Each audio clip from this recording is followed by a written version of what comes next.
আজি আমাৰ বাবে এটা অত্যন্ত প্ৰাপ্তি আৰু আনন্দৰ দিন।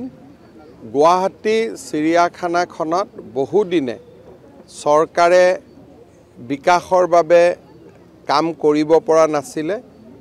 আজি আমি ৩৬২ কোটি টকাৰে সমগ্ৰ চিৰিয়াখানাখনক কায়কল্প বা ইয়াৰ গোটেই যিটো পৰিৱৰ্তন তাৰ বাবে আমি আজি কামৰ আৰম্ভ কৰিলোঁ।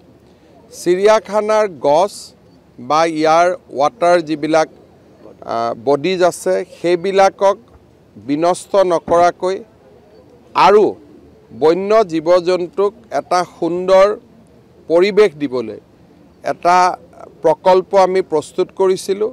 ৰাষ্ট্ৰীয় চিৰিয়াখানা প্ৰাধিকৰণেও এই প্ৰকল্পটোত অনুমোদন জনাইছে আৰু আজিৰ পৰা এই প্ৰকল্পটোৰ কাম আৰম্ভ হ'ব।